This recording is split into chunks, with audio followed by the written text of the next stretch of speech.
दूसरा वाला तरीका बढ़िया है, दूसरा वाला तरीका समझ लो। दूसरा वाला तरीका में भी जो फैक्टराइज करने का दूसरा तरीका है मेथड 2, उसमें भी एक फैक्टर तो पता करना ही पड़ेगा ना।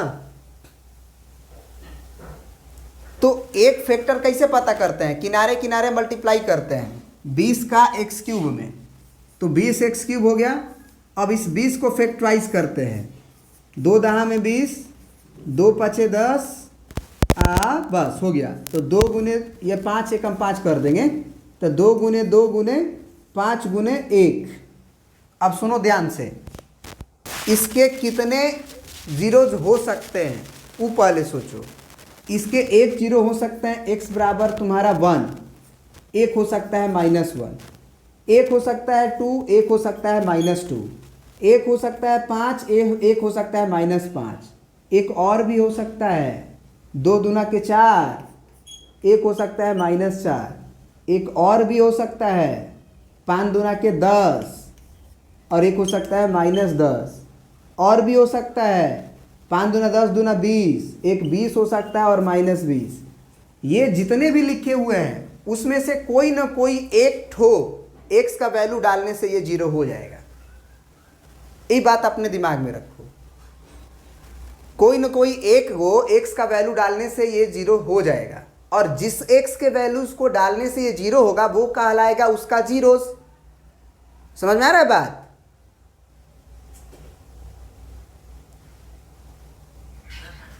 x बराबर कभी भी प्लस वाला रिजल्ट मत डालना, क्योंकि x बराबर जो 1 है, 2 है, 5 है, 4 है, 10 है, 20 है, ये कभी जीरोस नहीं करेगा। आप कहोगे सर ये आपको कैसे समझ में आ गया? तो हम कहेंगे बाबू देखो इसमें कहीं भी माइनस लिखा हुआ है। जब कहीं भी माइनस नहीं लिखा हुआ है तो अगर तुम x बराबर 1 डालोगे तो ये माइनस होने का सवाल उठेगा? कभी भी नहीं ना।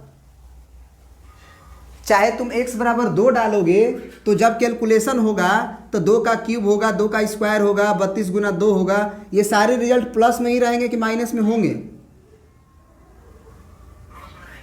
तो जब सारे प्लस में रहेंगे तो जीरो आ सकता है।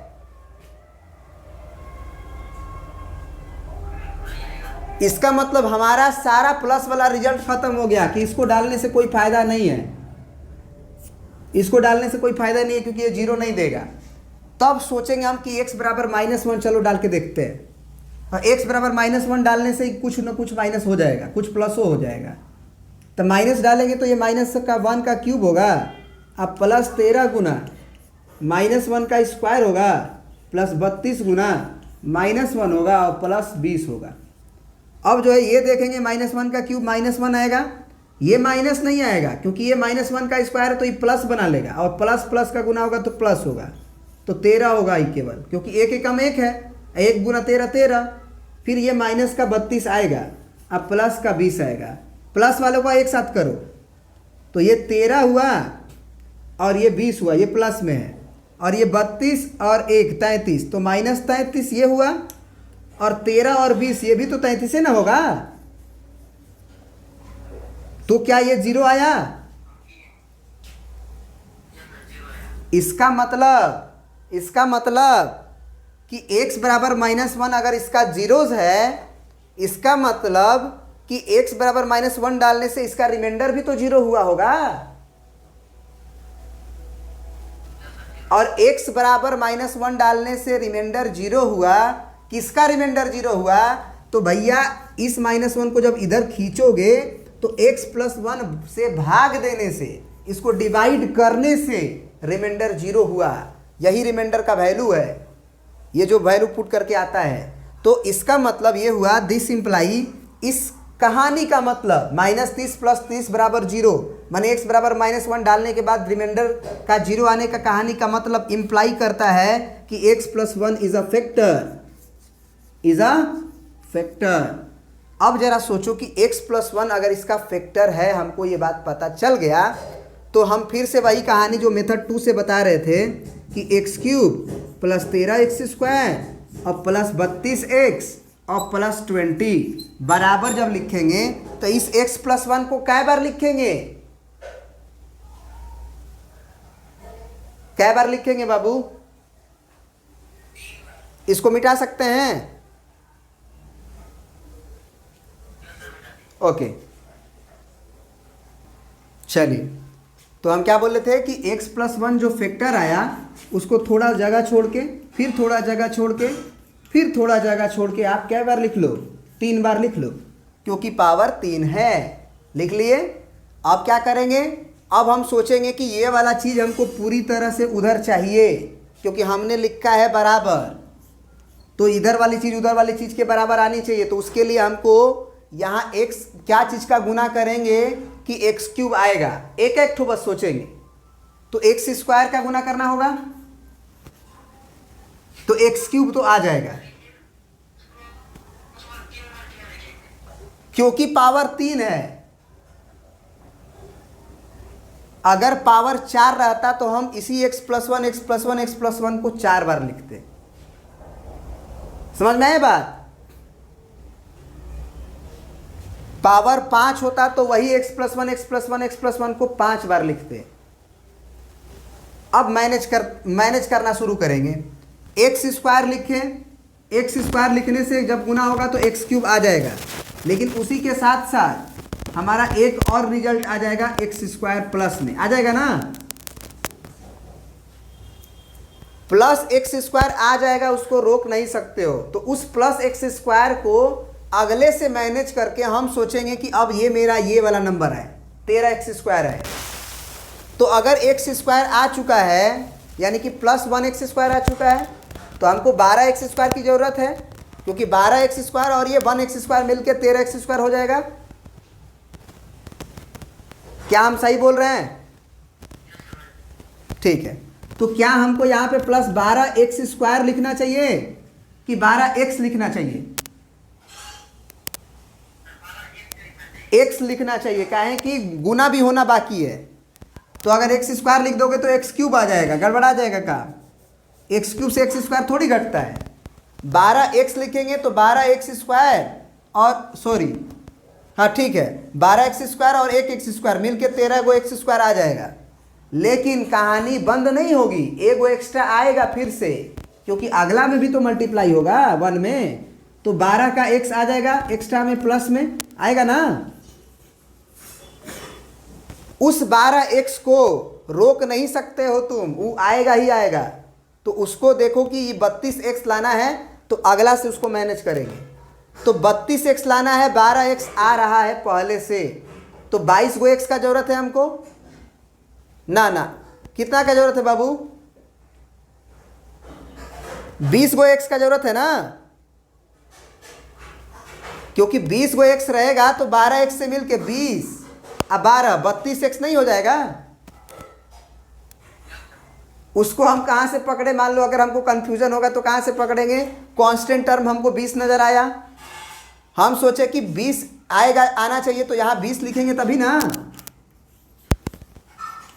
तो 20 आ गया अगर, तो इधर वाला भी आ गया होगा, और लास्ट वाला मैनेज भी होता है, तो कहीं ना कहीं से सोच के वो काम कर सकते हैं।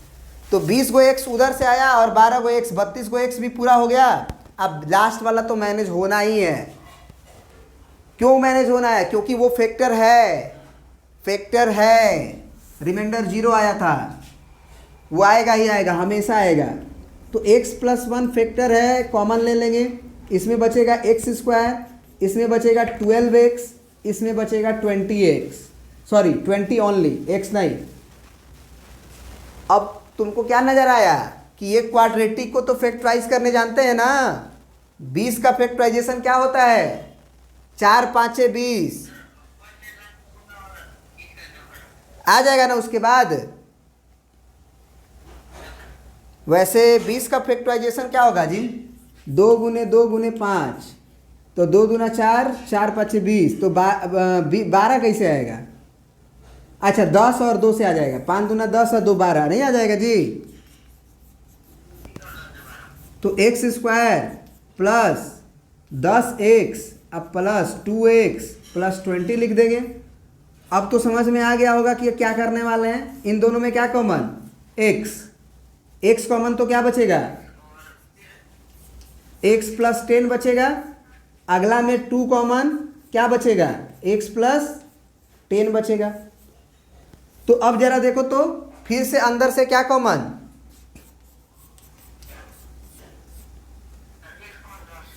x प्लस 10 कॉमन, क्या बचा है x प्लस 2। याद करो, याद करो, जब इसको जीरो से इक्वेट करोगे तो x बराबर -10 आएगा ना। इसको जीरो से इक्वेट करोगे x बराबर -2 आएगा ना। देखो यहाँ पे x बराबर -2 और x बराबर -10, इसका जीरोस था। तो ये बात समझना पड़ेगा कि इसका जो गुना होता है ना, उसमें जो फैक्टराइज करते हैं एक्चुअल में उसी से फैक्टर मिलते हैं। तो तुम डायरेक्टली ये भी सोच सकते हो कि जैसे x बराबर -1 डालने से ये जीरो हुआ था, मतलब x प्लस 1 फैक्टर हुआ, तो और भी डाल लो। जैसे तुम x बराबर -1 भी डाल, -2 भी डाल लो, इसमें देखो कि जीरो आ रहा है कि नहीं। अगर उससे भी जीरो आ गया तो x प्लस 2 भी फैक्टर हुआ। फिर अगला भी डाल के देखो, फिर उसी तरह से x बराबर -10 भी डाल लो, तो x बराबर -10 डालोगे तो x प्लस 10 आपका फैक्टर होगा। अगर जीरो आएगा तब, रिमाइंडर जीरो आएगा तब, मतलब कैलकुलेशन डालने से जीरो आएगा तब। ये तीनों अगर फैक्टर तुमको पता चल गया, मिल गया, तो तुम तो जानते हो ना कि क्यूबिक पोलिनोमियल का 3 ही फैक्टर मिलेगा। सोचो, क्यूबिक पोलिनोमियल का तो 3 ही ना फैक्टर मिलता है। तीनों को डालने से जीरो हुआ है, तो तीनों अगर फैक्टर है तो डायरेक्ट तुम फैक्टराइज कर दिए। डायरेक्ट इसको लिख दोगे x plus 1 into x plus 2 into x plus 10। क्या ये बात समझ में आया कि नहीं? हाँ, तो आप कैसे भी कर लो, आपको करने आना चाहिए। ओके, और भी कोई डाउट?